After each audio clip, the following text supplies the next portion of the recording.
Does the train only pass once? Welcome to the 2Gether4Victims podcast.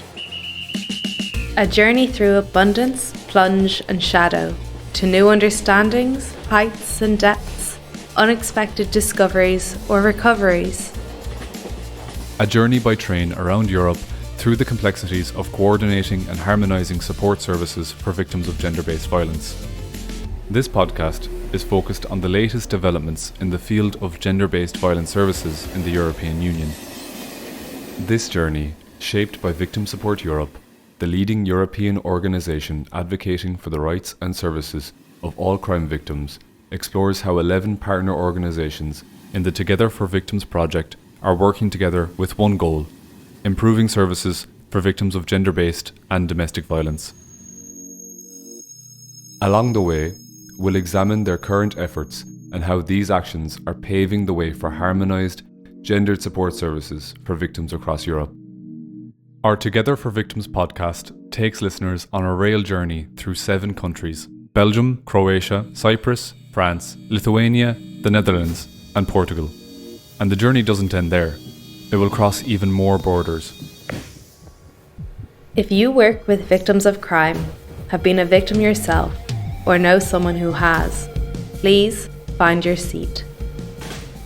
You'll learn about the latest advancements in victims' rights across Europe. Our podcast train is funded by the SERVE programme of the European Commission, co-funded by the European Union. Views and opinions expressed are however those of the authors only and do not necessarily reflect those of the European Union or the European Commission. Neither the European Union nor the granting authority can be held responsible for them. Welcome to episode 1, where we'll be exploring the 2Gether4Victims project. In this episode, we'll dive into what this project is all about and how it aims to enhance support services for victims of gender-based and domestic violence. We'll discuss its mission, the key partnerships involved, and why gendered support services are so important for providing a victim-focused response. We'll also tackle some foundational issues, such as why addressing gender-based and domestic violence is crucial today, what we can do to address gender inequality, and whether gender inequality leads to violence. Plus, we'll explore how we can create meaningful change. Our main character is Anna, an independent podcaster, sound artist, and a survivor of domestic abuse. Anna is a European citizen with Irish, Polish, and Italian roots, and she sees herself as a world citizen, embracing diverse cultures and experiences, though without forgetting where she comes from. Through sound, she explores social structures, personal histories, and the unconscious imagination of individuals. Travelling by train across Europe, her goal? To investigate best practices and initiatives that support vulnerable populations, all with the aim of making the world a better place. As my train glides along the Brussels-Luxembourg-Brussels North Line at around 80 km an hour, we pass through the city's architectural landscape, which is both quirky and wonderful. The EU capital's architecture is a potpourri of styles, from the grandeur of neoclassical buildings to the whimsy of Art Nouveau, the elegance of Art Deco and the sleek lines of modernism.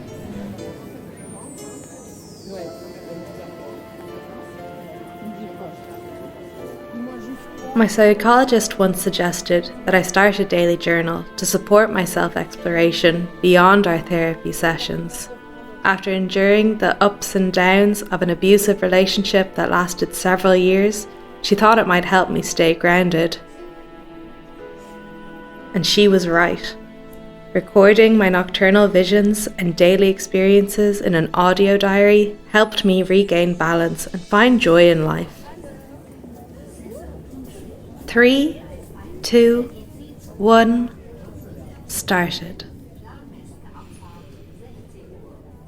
You know, I sometimes wonder if Federico Fellini ever got similar advice about keeping track of his dreams. This legendary Italian filmmaker was known for his vivid imagination, which he meticulously captured in the Book of Dreams. a collection of his dreams and nightmares that inspired many of his films. In my case, this boundless territory of imagination led me to explore the world of sound.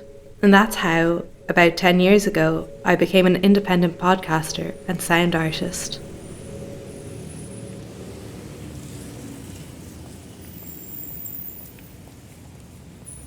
Today, Anna is taking you to Place Schumann, right in the heart of the European Quarter in Brussels.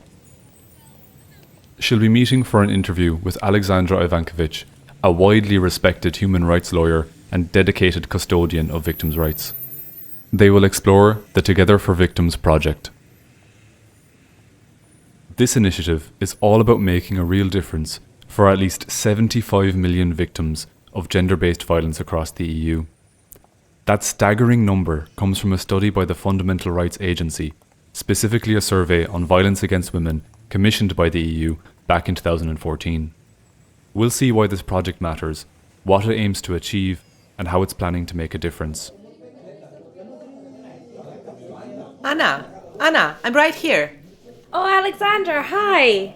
It's great to finally meet you. Yeah, same here. It's always different to see people in person. But anyway, thank you for coming to all of our online events. It really makes a difference when survivor ambassadors like you come and join the events, and it makes a difference also in the policy-making world, Thank you so much, Aleksandra. I've learned an awful lot. I really enjoy being part of your events.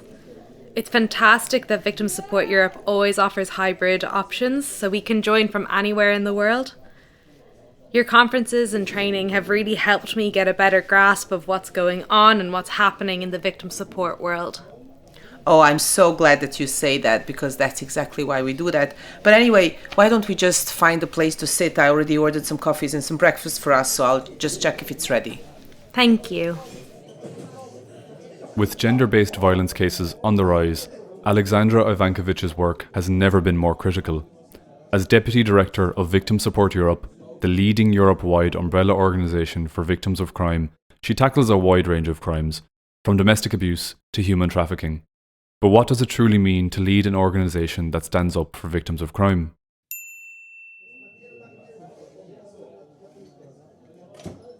All right, here we are. One of the most important parts of my work is actually really listening to the victims and making sure that their voices are heard. It's a tough journey to change our criminal and civil justice systems to better support the victims, and it takes a lot of hard work. And honestly, it can be even more challenging during these uncertain times. I heard about this very promising European project called 2Gether4Victims that I think you launched last year in July 2023. Yeah, I see you've been following our social media and looking at our website, which is a very good thing to hear. Yeah, this project, I know many people feel it will make a difference for victims of gender-based violence, in particular domestic violence. That this time it can actually change things in the provision of support for these victims. So let me try to break it down. Gender-based violence isn't just one type of violence and just one type of abuse. It actually covers a lot of harmful behaviors like domestic violence, sexual assault, trafficking, stalking, and many, many more. It's not just a personal issue. It's not something that happens behind the closed doors. It's a form of discrimination, and it's a form of violation of our basic human rights. Gender-based violence is also not just about physical violence. It includes things like psychological abuse, financial abuse, many harmful practices like forced marriages, female genital mutilation. So, yeah, that's a huge, huge problem. Yes. But basically it all comes down to deeply ingrained gender roles and inequality in our society.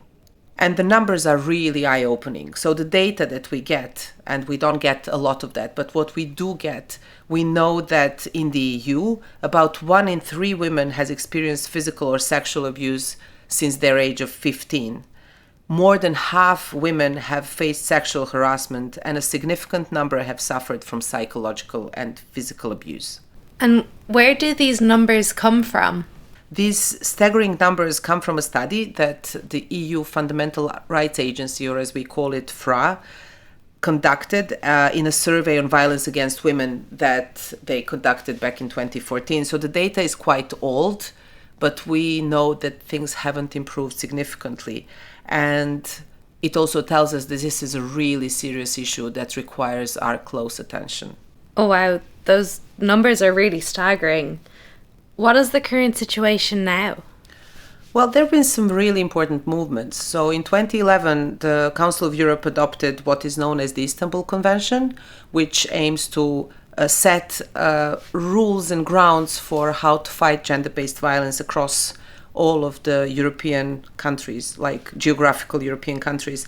And then just earlier this year, in May 2024, the EU adopted the Directive on Combating Violence Against Women and Domestic Violence. So there's been quite a lot of movement in terms of legislation, but then you can't just change behaviors by imposing laws. So we need to introduce some measures and some steps to bring us closer. And one of the big important steps was the adoption of the EU's gender equality strategy that aims for a future without gender-based violence. But still, there's a long way to go. Oh, so that's where the project comes in? Yeah, exactly. So our 2Gether4Victims project is here to try to find out and help us how to respond to the needs of victims of gender-based violence. We've learned a lot over the years, and then when the COVID-19 pandemic has started, that was a big eye-opener. One of the first thoughts that I had when lockdown was declared was, oh my God, what about these poor victims of domestic violence who are stuck at home with their abusers? And we do know, we see the data that the amount, the frequency, the intensity of gender-based violence, domestic violence increased during these months when people were stuck at home with their abusers. And that's what inspired us to embark on this project, to understand what the needs are of victims of gender-based violence and how we can respond to those. Oh, okay. Okay. So the current support system for victims of gender-based violence is a mix of all crime services, so services that are available for all victims of all crimes, and then specialist support services that are only providing support to victims of gender-based violence. And while all crime services are trying to address broader needs of victims, these specialized services are also very important for handling some specific aspects and some specific needs of victims of gender-based violence. So, for example, in Finland, Victim Support Finland, RIKU, is an all-crime service, and they are aiming to provide support to all victims of all crimes. But what happens in reality is that a huge majority of their users, of people who come to seek support from them, are actually women victims of domestic violence. In Portugal, for example, our member APAV, the Portuguese Victim Support, they provide all crime services to all victims of all crimes, but they also have very specialized services like shelters for victims of domestic violence. So there is a range of services that's being provided by our members, that's being provided by different organizations. And then our research highlights that many support systems are outdated, and they also need to adapt to the reality of the needs of victims in the field in real life. Victims, especially women victims of domestic violence, often use support services, but then we don't really know what are the standards of quality for these services. We don't know if the services that these victims receive are actually of good quality, of satisfactory quality, and that they really respond to the needs of victims. And then we also don't know what is the difference between needs of victims of different genders as well. We sometimes assume that all victims of domestic violence will need shelter, which is not true. And then we also sometimes assume that all victims of a certain gender want to be supported by the person of the same gender. But that again cannot stand true for all the victims. So this is what our project is trying to find out. How do we understand needs of victims of different genders? And then how do we respond to those needs? Oh, okay. I think I understand, because I've heard Victim Support Europe talk about that victim-centered support before. With this project, should we feel hopeful? Well, yes, but also with a dose of realism. So what we're doing here is just planting the seeds of change, and it will still take time.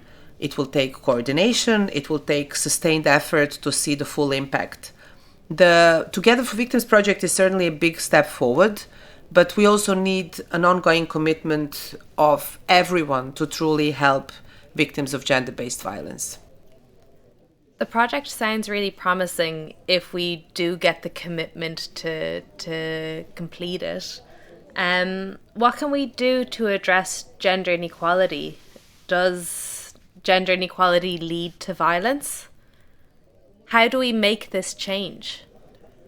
Yeah, I mean, gender inequality does not necessarily lead to violence, but then the trouble is that it sets a stereotype in. And to change the society, because what the project is trying to do is trying to operate within the society as imperfect as it is, but then also to drive the change. But then we need to imagine that change. We need to imagine the result before we start working towards it. And not only must we stand at the foot of the mountain, but we also need to be ready to climb it and not just support those who fall off its sides. And that's the challenge that we're embarking upon. So even in the 21st century, gender stereotypes are still strong.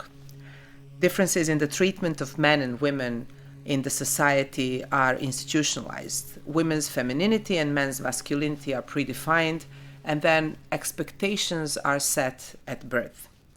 And generally, we need to accept that European society, despite all the changes and some big steps towards gender equality, European society is still patriarchal and it's male-driven.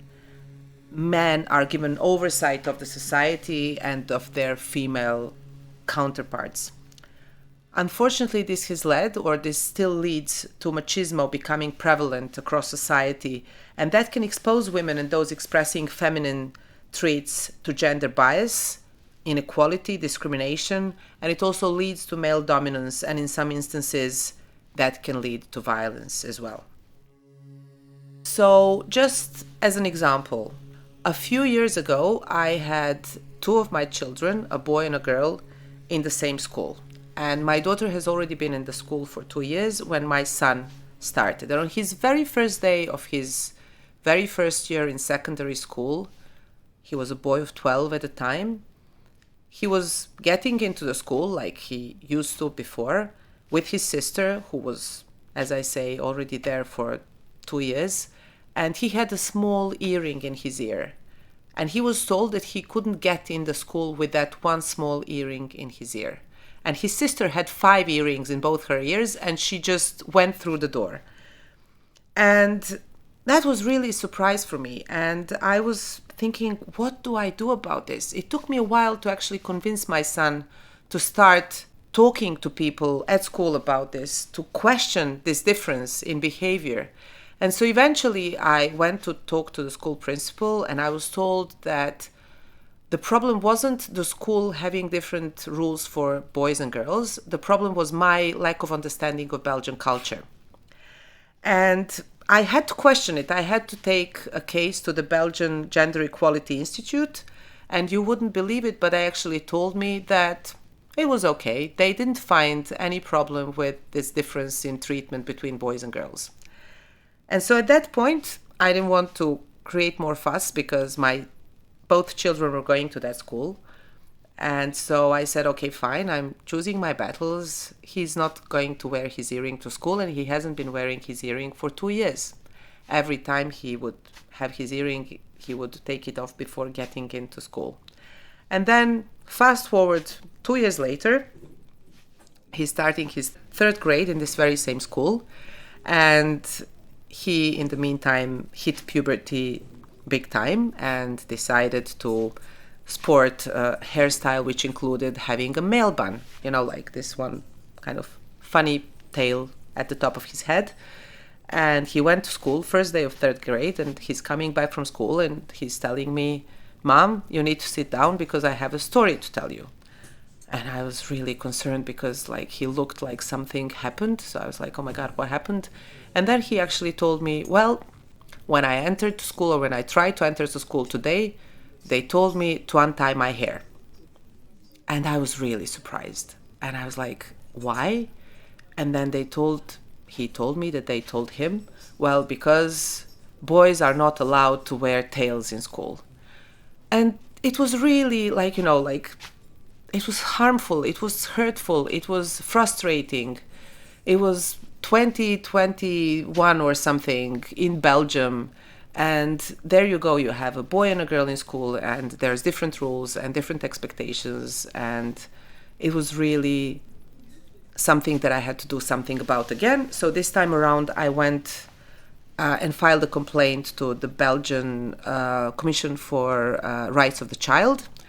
And they were really surprised to hear when I told them that this was happening in a school in the center of Brussels, just a few minutes walk away from the European Parliament and the European Commission.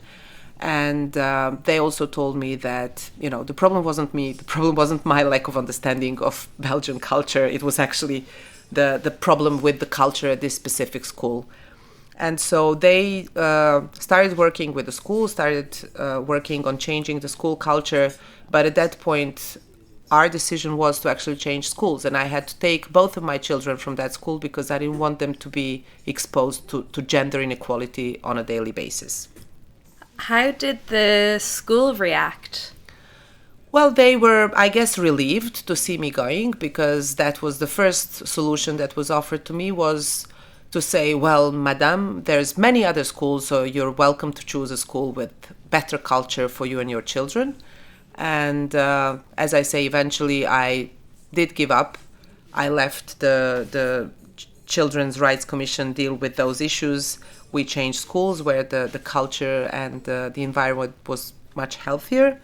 But also, like, when I was talking to the school principal on several occasions on these issues, he asked me, like, why is it such a problem? Why are you, like, almost making your children's lives more difficult by causing fuss?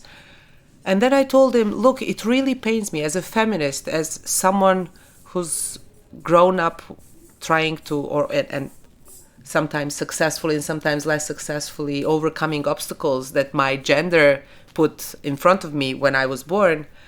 It really pains me to actually raise the issues of discrimination against boys, because usually discrimination is affecting girls and women. But it was also really, really important for me to send the message to my children that there is no room for inequality in 21st century in Europe or anywhere else. And it was really important for me to lead by example and to teach a lesson to my children that they should expect equal treatment from everyone. So that was what drove me. My vision, and I believe that it should be a vision of society, is to ensure that there is no discrimination and that we achieve equality.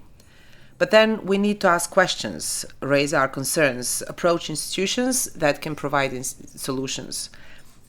We need to accept that the change will not happen overnight and all at once. It will take place gradually by asking questions, by confronting issues and situations, and make decisions that will bring us closer to the vision of the future that we want for ourselves and that we want for our children. Yeah, I agree with you. Gender equality should be for all people, and it's ensuring the rights for the future people. How prevalent is violence against women in the EU? Well, that's a very good question, and a one that's very difficult to answer. Well, in brief, we don't know precisely. So the trouble is that member states rarely collect data in a way that can be easily interpreted and that can be easily compared. And then these data collection methodologies are not same across member states, and also not all member states bother with collecting data. What we know, in some studies have shown, for example, that for each victim of domestic violence who comes to the police to report an incident of domestic violence, that has been preceded by other 6 incidents. So we know that there's a lot of unreported crime, and we don't know how much. And I sometimes feel that for the authorities, that's a preferred way of action, so that they don't know the size of the problem, because it's much easier to ignore the problem when you don't know how big it is, or, as I like to say in brief, no data, no problem. So some efforts have been done, some commendable efforts have been done, and I think I already mentioned this study that the EU Fundamental Agency ran in 2014, so it was 10 years ago. And that study tells us that 1 in 3 women had been a victim of physical or sexual abuse since the age of 15, which is really concerning. And then the study also told us that more than 40% of women had experienced some form of psychological violence, and at that point in time, around 18% women were victims of cyberstalking. And I believe that this number is much higher now, especially from what we learned what happened during COVID-19 pandemic. And then this is also very similar to some global results of some UN studies. So, I basically do not know a woman, and I would assume that you don't know a single woman who's never been a victim of some form of gender-based violence. Gender-based violence, domestic violence, is certainly the major cause of physical or psychological injury to women. Statistically speaking, the most dangerous place for a woman is not the street, it's her own home. And it's really concerning that women share their homes with their abusers. It's really concerning that, for example, we know that the most dangerous period in a woman's life is when she's pregnant, and that's not because of potential complications of pregnancies, but because of an increased risk to her life by her partner. So women are living in this environment of trauma. They're living stuck at their home with their abusers. And that's really, really complicated. And we are trying to understand this trauma. We're trying to explain how that happens and what are the consequences for women when they go through the trauma of domestic violence. And there's this amazing book that I've been reading recently. It's by a Harvard psychiatrist, Judith Herman. The book name is Trauma and Recovery. And in this book, she actually compares the trauma that women victims of domestic violence experience to the trauma that is experienced by war veterans. And this tells a lot to say that there is the same or similar levels of trauma for women victims of domestic violence and for those who fight in combat. And it kind of tells me that women actually live through a war at their own homes, and that's really, really difficult. So maybe, I have this book here, and I underlined one really, really good passage that I would like to read to you. So, see here, Judith Herman, she writes, "Combat and rape, the public and private forms of organized social violence, are primarily experiences of adolescence and early adult life. The United States Army enlists young men at 17. The average age of the Vietnam combat soldier was 19. In many other countries, boys are conscripted for military service while barely in their teens. Similarly, the period of highest risk for rape is in late adolescence. Half of all victims are aged 20 or younger at the time they're raped. 3/4 are between the ages of 13 and 26. The period of greatest psychological vulnerability is also in reality the period of greatest traumatic exposure for both young men and young women.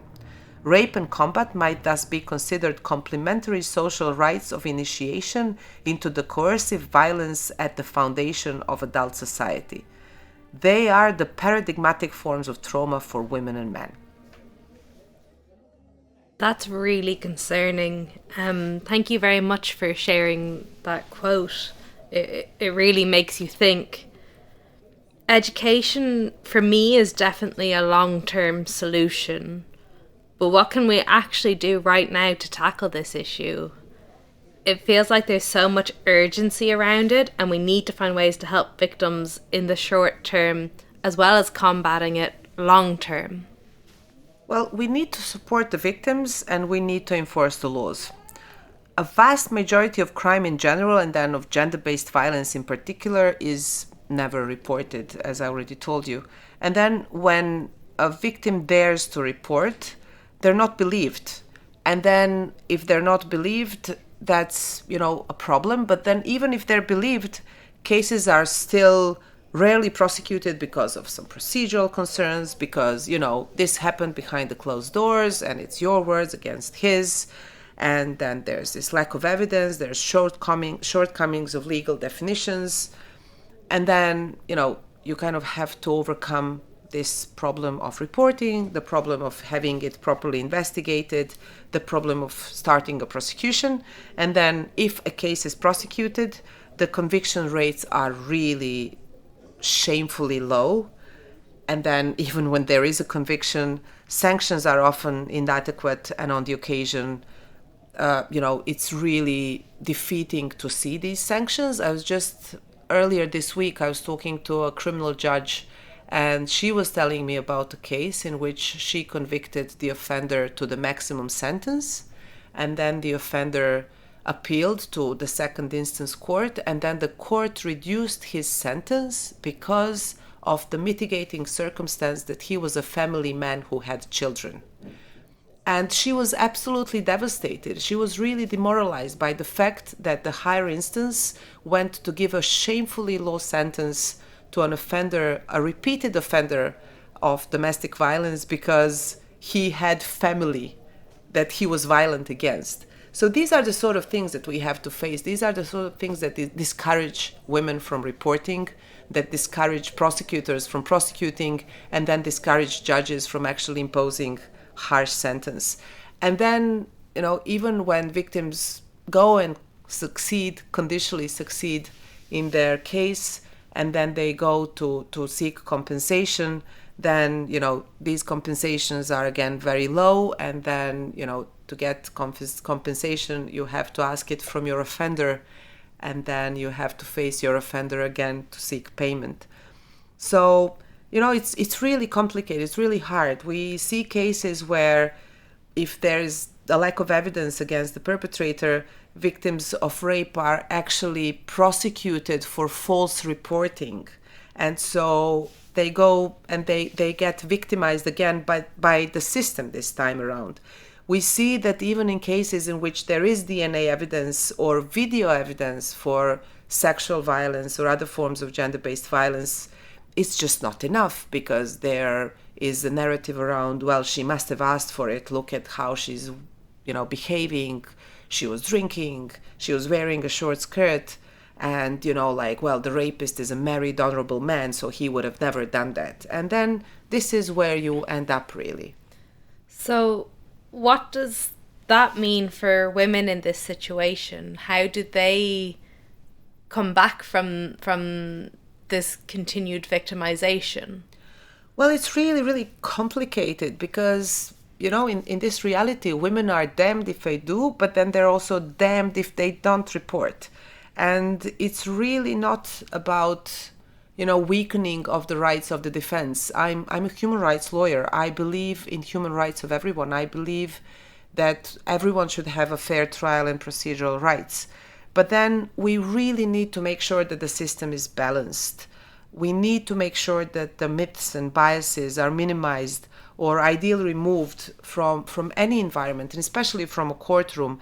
And then that no matter what the outcome, a victim shouldn't come out of the process even more traumatized and swearing to never go through it again. We talk to victims who tell us that the experience of reporting the rape to the police was more traumatizing than the rape itself. And we really have to stop that. So, the first time we become a victim when the crime happens. And then, of course, our primary duty is to prevent the crime from ever taking place. But then we also have to understand that we're humans. We live in a society where we will probably always have crime, and we will never be able to fully prevent any instance of crime. And so once we fail in preventing the crime, we need to be able to empower and support victims and make sure that they feel heard and believed. And this does not mean that each time crime needs to end in placing the offender behind the bars, but each victim must receive the respect and recognition that she deserves, and she needs to receive the support that she actually needs. So no matter what the outcome of a criminal proceeding is, we can certainly make an effort to reach out to the victim and offer them psychological and other types of support and help them recover and rebuild their lives. And to achieve this, we need a fundamental shift. We need a shift that will help us come to a point where we measure success of our justice systems not by how many years of imprisonment we pronounce to the offenders, but by how much victims felt the sense of justice having left the courtroom. And this is something that doesn't happen, and we don't think about it in that way. And the focus is really not on just finding people guilty or innocent and being efficient. We have to think about how victims feel when they go through the criminal justice system, and whether they feel that justice is safe for them, whether they feel that if they go into the system, they will not be harmed even more and they will not suffer even more just because they decided to go down that path.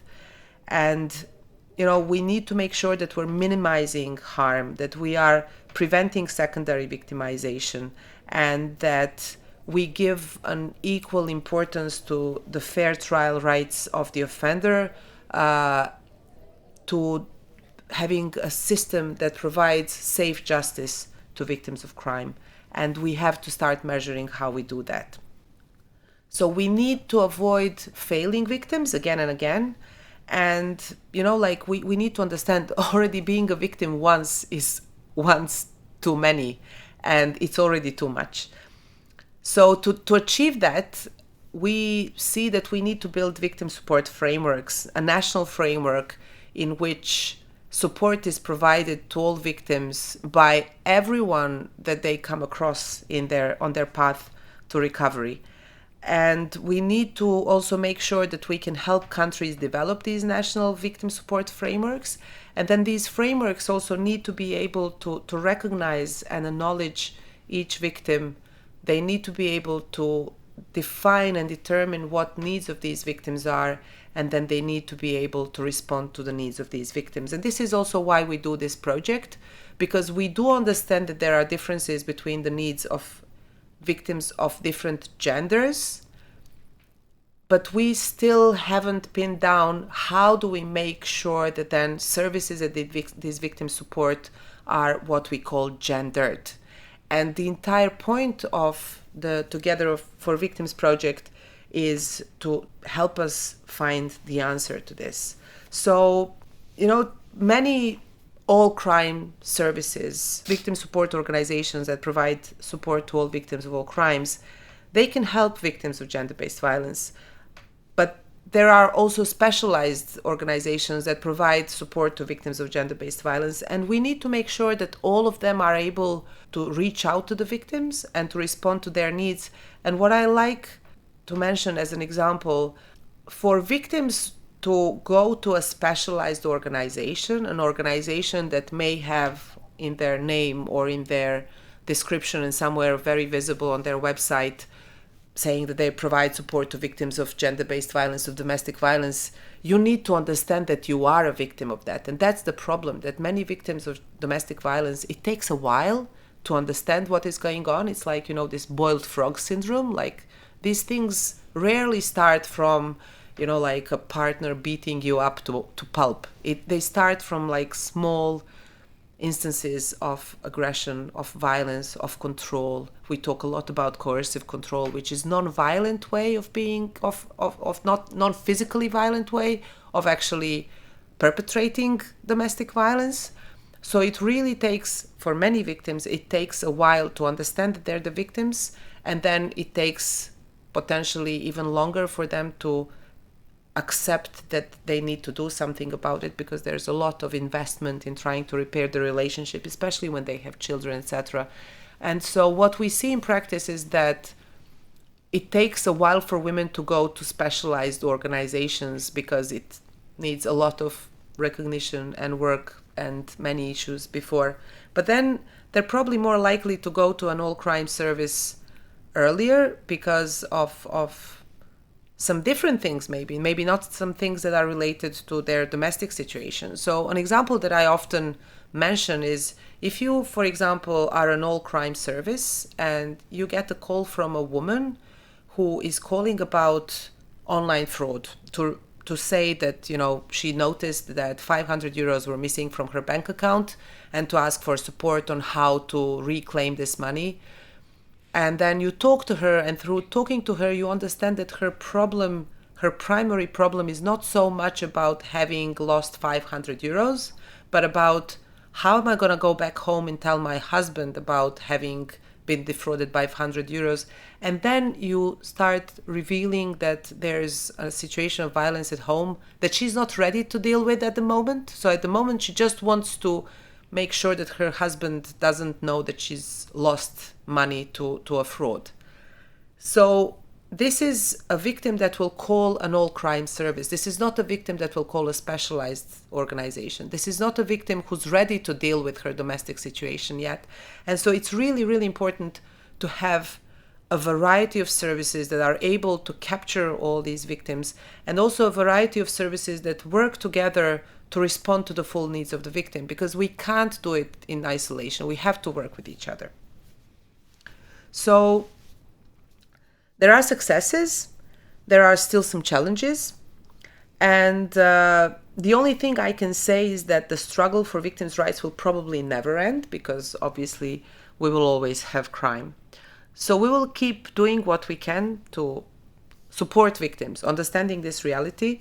And it's not really a task for just one organization, and it's not just a task for one single project. Our schools, our educational systems, our administrations, our judicial systems, our medical professionals, and everyone else in the society should also be involved to understand what victimization is and to make their small contribution towards at least not victimizing victims anymore. And, one victim whose testimony really touched me, her name is Melanie Maria. She's a victim of domestic abuse, and she made this very powerful statement when she said, "The secret is the support." And yeah, that's all that I can say. That's really moving for me. Something I've heard frequently when I talk to my peers or other victims is abuse doesn't start on the first date. And I think that really comes across in what you were saying. I also really believe in this quote that you shared by Melanie Maria, where the secret is in the support, because that's where I get an awful lot of my strength. Could you tell me more about her? What's her story? Well, she's really this amazing and very resilient woman, and maybe actually because she spoke at our conference and we have some audio recording of her intervention, so maybe I can just play it to you and then you can hear it from her own words. So let me just look it up, please. Melanie Maria is a Dutch performance artist, director and choreographer, recently graduated from a Bachelor of Fine Art at Art Easy University of the Arts Arnhem in the Netherlands. She is a survivor of domestic abuse. On November 20th, 2019, Melanie Maria spoke at Victim Support Europe's Autumn Conference in Brussels. She shared her own experiences and highlighted the importance of educating young people about healthy relationships. The secret is support. I was lucky, but I know that a lot of people have to wait quite a long time before they get support. I think it is very important to have a personal meeting with victim support workers as soon as possible after a victim reaches out to services. The first weeks are crucial for a victim to be taken care of by victim support workers and specialists. I am now almost a year and a half out of my abusive relationship. In this past year and a half, I experienced a lot of support by talking freely and being open with doctors, with social workers, with various experts and specialists. Moreover, even just when talking to friends, family, and strangers. First, I started with one-on-one help through Movira, Victim Support Domestic Violence. For 8 months straight, a social worker from Movira came every other week to my home to talk about what I had experienced and what to change for the future. After 7 months, I started with group workshop therapy sessions through Movira. With a group of 10 women, we got educated about different facets of domestic violence, about what happens during and after. Both one-on-one help and group therapy were focused on having the same core value: toekomst zonder geweld, future without violence.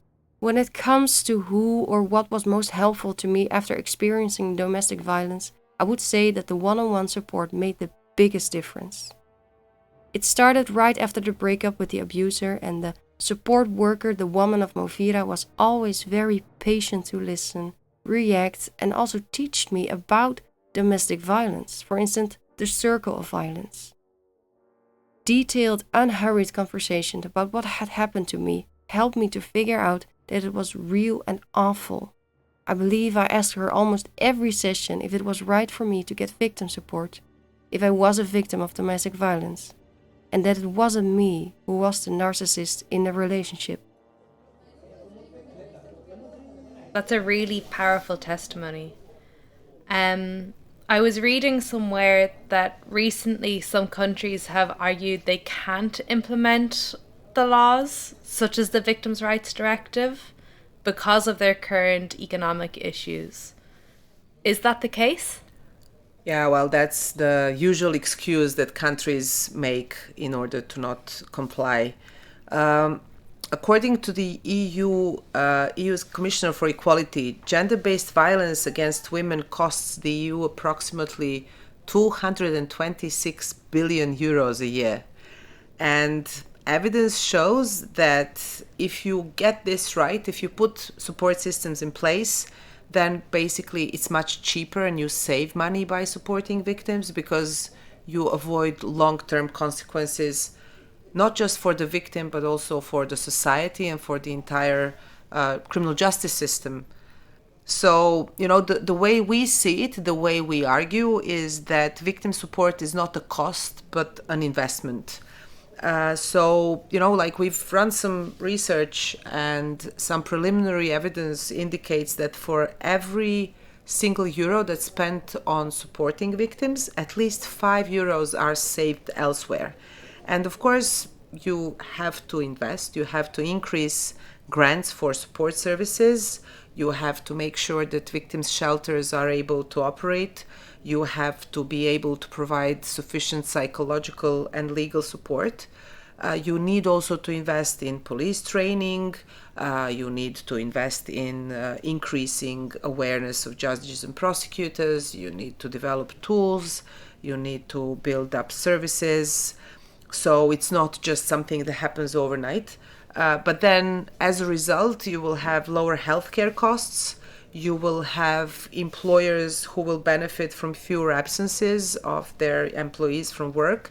And then you will have a justice system that is more efficient and gives you better and more just results for everyone involved. Just looking into the justice system and how investing into victim support can have better outcomes. Victims who are supported will, for example, give better testimony and will be better supported, and then their evidence is going to be of better quality to provide judges grounds for better decisions, and at the end you have overall better results. So, there is really no excuse to fully implement victims' rights legislation, at least to the minimum standard that is expected. So, because this way you just do not only reduce the cost in the short term, but you also do it in the medium and long term.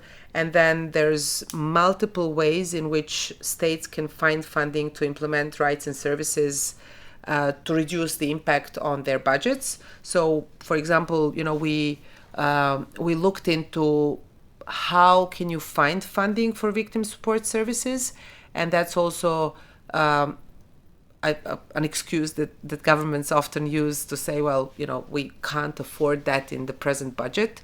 So we have been actually looking into ways how to build specific income sources for victim support services, how to not rely on just what you have at the moment, but actually to create something that will provide a specific income source for victim support services. So that's possible. There is, as the proverb says, where there's will, there's a way. So we just need to work towards convincing governments that this is the way to go, and then eventually we'll find a way to make it work. So it seems like there's many economic values to investing in victim support. How exactly will the Together for Victims project make support services better for victims of gender-based violence and domestic violence? What are its key goals? At Victim Support Europe, we also start from understanding that all victims of all crimes have 5 basic needs. So this is respect and recognition, support, including information, access to justice, protection, and compensation and restoration. But we also understand that not all victims have the same needs in the same way. So between understanding the needs of all victims and identifying individual needs of every victim, we also have to accept that certain groups of victims will have some specific needs that are characteristic of that specific group. And so when we talk about victims of gender-based violence, domestic violence, the project is trying to identify what are the specificities of gendered needs of victims. So we can understand, and through understanding differences of genders and also understanding gender as a spectrum, because at this time and age we have to understand and we accept that there is not just the men and the women, there is also everything in between. And then we need to be able to capture the needs of people of different genders and then respond to those needs in a way that's required by that individual victim. And when we talk about women victims of domestic violence, there is often this presumption that only a woman can support a woman. And that may stand true in many cases, but then in some other cases, it might be irrelevant or it might even be harmful, because giving a prescription and the one-size-fits-all solution is very unhelpful. And so this is what the project is trying to figure out, is how can we respond to these gendered needs of victims of different genders in a way that is appropriate to their individual needs? And how can we make victim support services be ready to respond to these needs in an appropriate way? So what we're trying to do through the project is, one part is doing research to help us identify indicators and pin down elements of what makes a service gendered. Is that the ability to have different reception areas for victims of different genders? Is that being able to provide support to the person with an expert, with a professional supporter of a gender that the victim prefers her support to receive from? Or is that having, pink walls for the girls and blue walls for the boys, which is probably not the solution. But what we're trying to do is do research, identify what are these elements, and then build those elements into the way how services operate. So we are developing 2 sets of tools. One set of tool is focused on organizations and on service provision, and we call those tools the organizational self-assessment tools, where we will support organizations in going through their own structures and their own practices and see how they can make those structures and practices gendered and gender sensitive, so that they can respond to the needs of victims of domestic violence. And then the other set of tools is individual needs assessment tools, which will help us go towards the victim and then identify the gendered needs of these victims. So not all needs, but needs that are gendered. So going back to these pink and blue walls, if that's the need of the victim, how can we respond to that? So this is basically what the project is trying to figure out, like what do we have, what are we missing, and how can we improve the current support systems and make it work for victims of gender-based violence. So we are in the stage where we're developing these tools. Once the tools are developed, then we will actually pilot them. So we have a great project partnership that will pilot these tools, and then based on that pilot, we'll try to learn from our partners on how that works, and then we'll offer these tools to as many organizations that are willing to implement them. So that's basically what we're trying to do, and I can't emphasize enough that even though we do know that women are disproportionately affected by gender-based violence, they're not the only victims of gender-based violence. So we're trying to make these tools inclusive. We are trying to make sure that they're focused not just on the biggest proportion of victims of gender-based violence, which is women, but also to address the needs of often forgotten or disregarded or more marginalized victims, like members of LGBTIQ community or men victims of gender-based violence. Because we really want all victims, no matter what their background is, no matter who they are, and no matter where they come from, to get the support they need. So, in short, the 2Gether4Victims project is all about making support better and more personal for victims of gender-based violence and domestic violence. And we are really trying to make sure that everyone gets the support that they need. Thank you very much for all the information. It's really valuable to learn and hear from you what the current state of play is, and I'm really hopeful for this project to make a difference for all victims of gender-based violence. Sorry, I need to take this. This is a lawyer calling, sorry. Yes? Yeah, I see. All right, yeah. I'll be on my way. Okay, thanks. Yeah, see you in a bit. Bye. Oh, I'm so sorry about this. Obviously, this is a call from a lawyer, so they need me to be in their office quite quickly because there's something urgent that we need to sort out with a strategic litigation case that we're working on. So sorry, but I'll just have to cut this short. No problem. Thank you so much for everything so far. We're almost done anyway, so really it's not an issue. How are you getting there? Yeah, I'm just gonna hop on the train. Oh, I'm taking the train as well. Maybe we could continue the conversation there? Oh yeah, that really sounds good, so I can have company while I'm getting there. Yeah, sure. Let's just head to the train and then we can continue our discussion on the train. As our two characters embark on a train journey toward Antwerpen, Aleksandra prepares for an important appointment, with Anna accompanying her to continue their conversation. After dropping Aleksandra off, Anna will continue her journey to Utrecht in the Netherlands, where she is set to meet with Victim Support Netherlands. But we'll delve into that in the next episode. So, you've mentioned APAV, the Victim Support Portugal. Can you tell us about the other partners in the 2Gether4Victims project and what their roles are?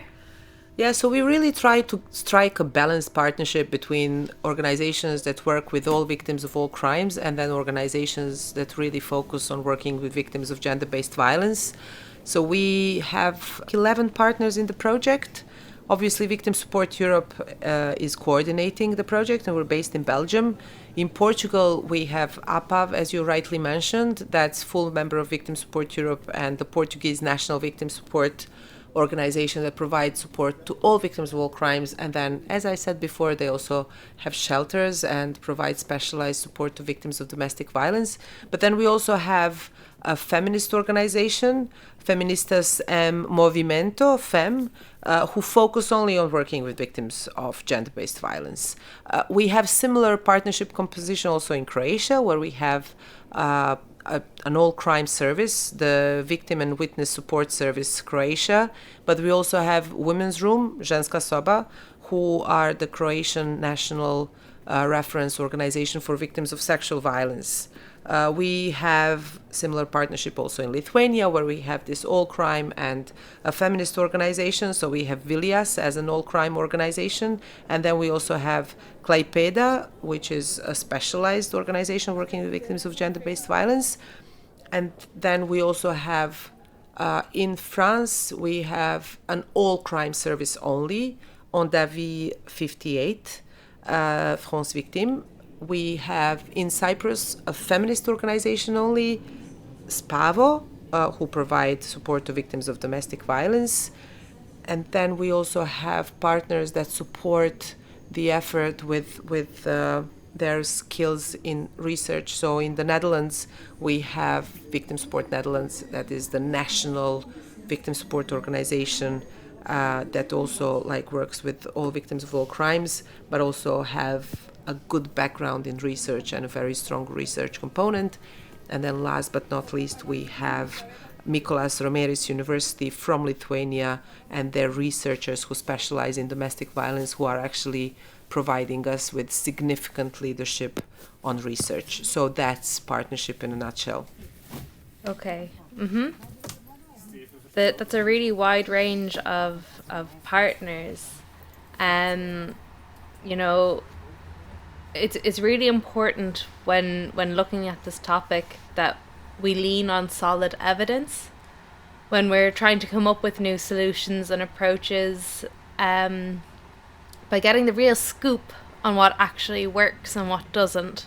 We can really improve victim support and make a difference that lasts to survivors. So what evidence-based methods is the project using, and how are you going to check out the support services? What we were really trying to design into the project methodology was to collect evidence before making any sort of conclusions or proposing any sort of solutions. So this is a 3-year project, and we are dedicating almost the entire first half of the project, so first 18 months of the project, to research, because we understand that this is the crucial phase. And the idea behind the research is to answer one key question: how can victim support services be provided in a way that properly addresses gender differences?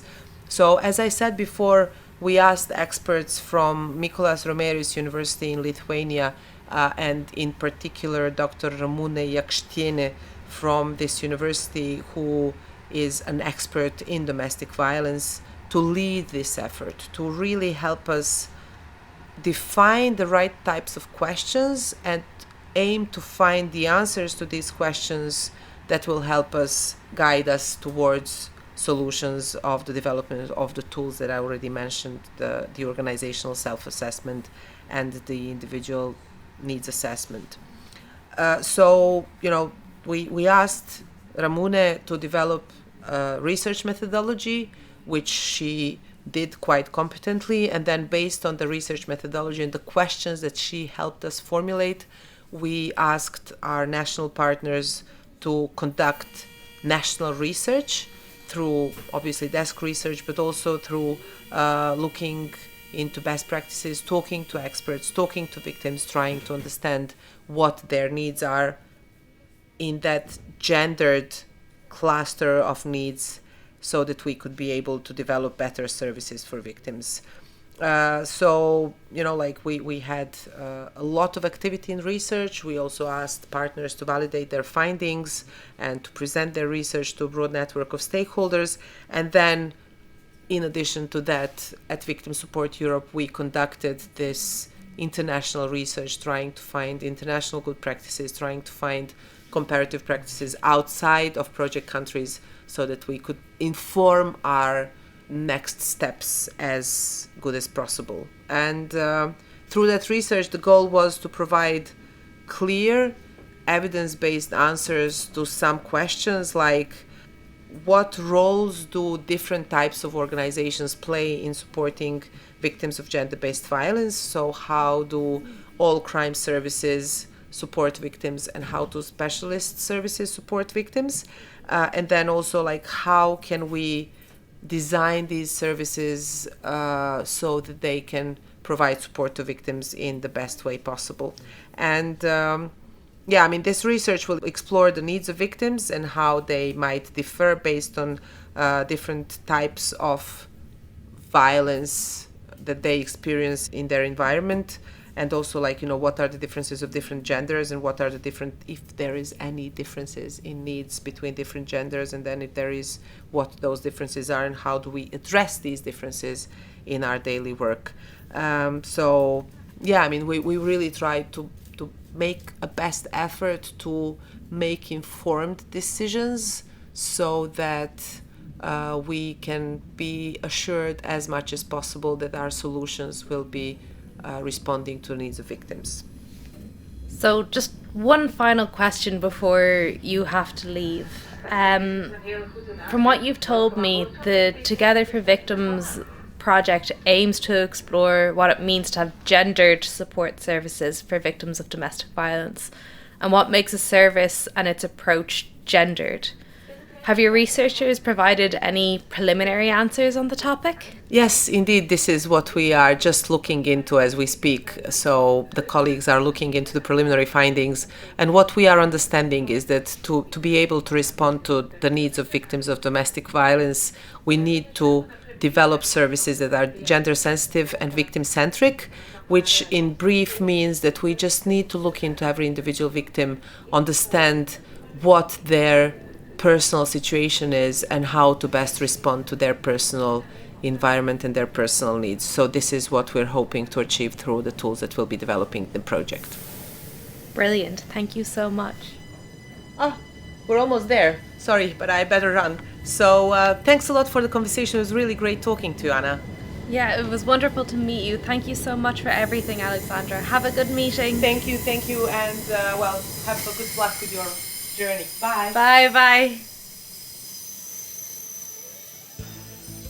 Aleksandra left, and I can't help but feel a mix of hope and urgency.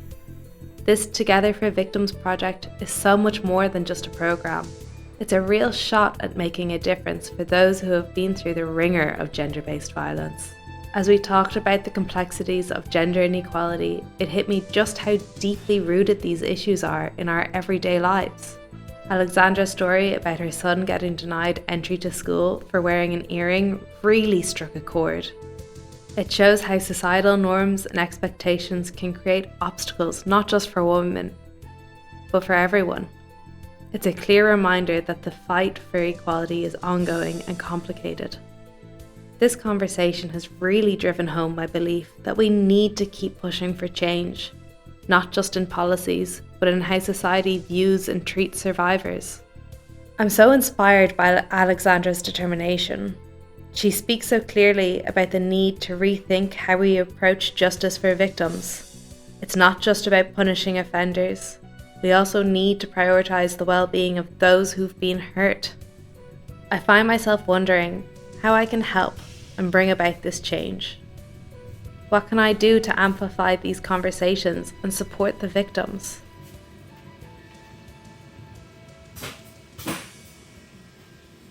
As I continue my journey across Europe, this discussion has fired me up to dig deeper into the thoughts and the best practices of the Together for Victims partners. Reflecting on my chat with Aleksandra about the Together for Victims project, I can't shake the powerful testimony of Melanie Maria, a survivor of domestic violence. Her words really resonate. The secret is support. Melanie's journey shows just how crucial, timely, and personalised assistance can be for victims trying to reclaim their lives after abuse. She really highlighted how important immediate one-on-one support is in the weeks after leaving an abusive relationship, helping her face the reality of her situation. It's shocking to learn that gender-based violence costs the EU around 226 billion every year. But Aleksandra pointed out that investing in victim support not only tackles this issue, but makes economic sense too. For every euro spent on supporting victims, at least €5 can be saved across the sectors like healthcare and justice. This really drives home that supporting victims isn't just a moral duty, it's a smart investment. The goals of the 2Gether4Victims project are truly inspiring. I love their focus on tailoring support services to fit the unique needs of each victim, making sure they're not only gender sensitive, but also inclusive of diverse groups. The introduction of the organisational self-assessment and individual needs assessment tools really stands out to me as a crucial step towards improving the quality of support across Europe. These tools allow organisations to evaluate and upgrade their services, making it easier to meet the specific needs of victims, especially those from marginalised communities. Hearing about the collaboration among various organisations across Europe gives me hope that there are dedicated efforts to improve victim support. As I continue my trip to Utrecht to meet the Victim Support Netherlands, I feel a renewed sense of purpose. I'm excited to learn more about the innovative approaches being developed to support victims of gender-based and domestic violence. This conversation has really deepened my understanding of the challenges victims face and the vital importance of making sure they get the support they need to heal and thrive. Anna has found herself transformed, brimming with inspiration. She is now crafting a plan to expand her journey across Europe, eager to discover new countries and immerse herself in a wealth of fresh experiences. Thank you so much for tuning in. We hope you'll join us again next time as we continue our journey with the 2Gether4Victims podcast. The next stop is Understanding Domestic Violence, Myths versus Reality, where we'll tackle common misconceptions about gender-based violence. Stigma often clouds the truth, and many myths continue to circulate. Does the train only pass once? You're listening to the 2Gether4Victims podcast, focusing on gender-based violence services. This podcast was produced by the 2Gether4Victims project, led by Victim Support Europe in collaboration with 10 partner organisations and funded by the SURF programme of the European Commission. Thank you very much for listening. Thank you very much for listening.